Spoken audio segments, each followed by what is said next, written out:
ये ताज़ा ताज़ा मोदक बन के आए हैं और इनकी सुगंध से ना मन ललचा रहा है और खुश भी हो रहा है। तो खुश तो होने की ज़रूरत है दादा साहब को भी।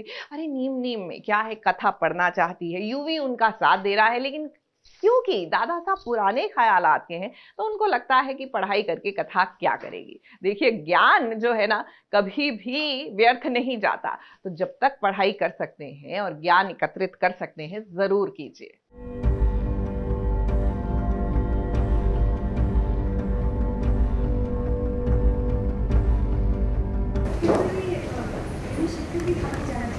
रुक्मिणी, अपनी बहू से कह दो कि झूठी शुभकामनाएं अपने पास ही रखें।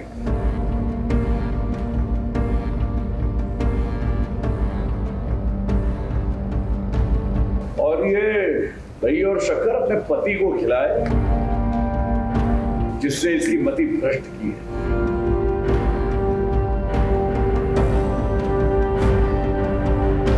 I don't mind कथा।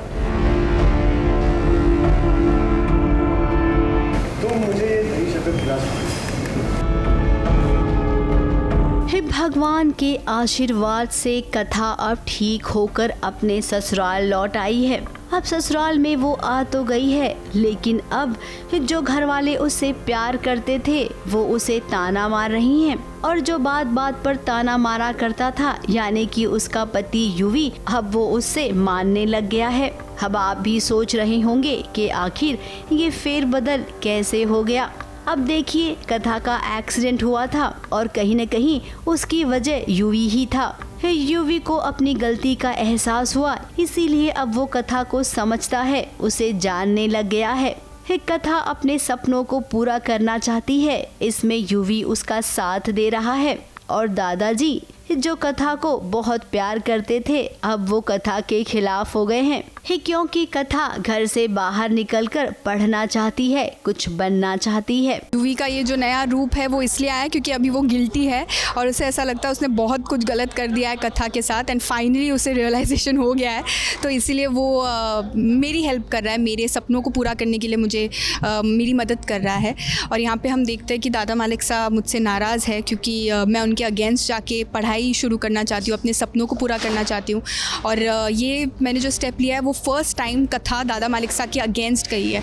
तो दादा मालिक साहब थोड़े से पीछे हट गए क्योंकि उन्हें अब दादाजी पुराने ख्यालात के हैं। उनका कहना है कि खानदान में कभी कोई स्त्री बाहर गई नहीं है पढ़ने के लिए, काम काज करने के लिए, तो तुम कैसे जा सकती हो। तो वहीं अब यूवी आगे आकर अपनी पत्नी का साथ देगा।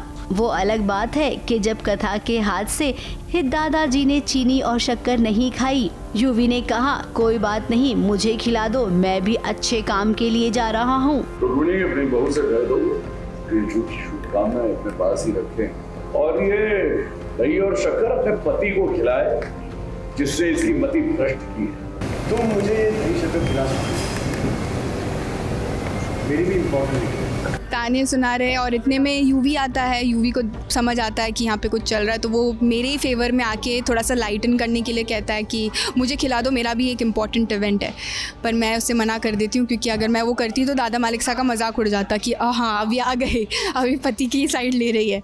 तो इसलिए मैं मना कर देती हूँ, लेकिन दादा मालिक साहब फिर भी नहीं मानते हैं, तो मेरी कोशिश ये जारी रहेगी। अब जब दादाजी को नहीं खिलाया तो कथा यूवी को कैसे खिलाएगी। एक कोई नहीं, यूवी ये बात समझता है। फिलहाल तो अच्छी बात ये है कि अब शुरू होगी यूवी और कथा के बीच की असली वाली प्यार की कहानी, जिसे शुरू होते होते बहुत देर हो चुकी है ऑलरेडी।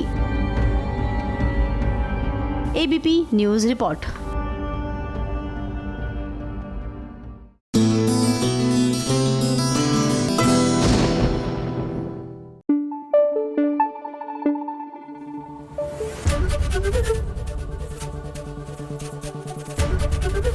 एबीपी न्यूज आपको रखे आगे।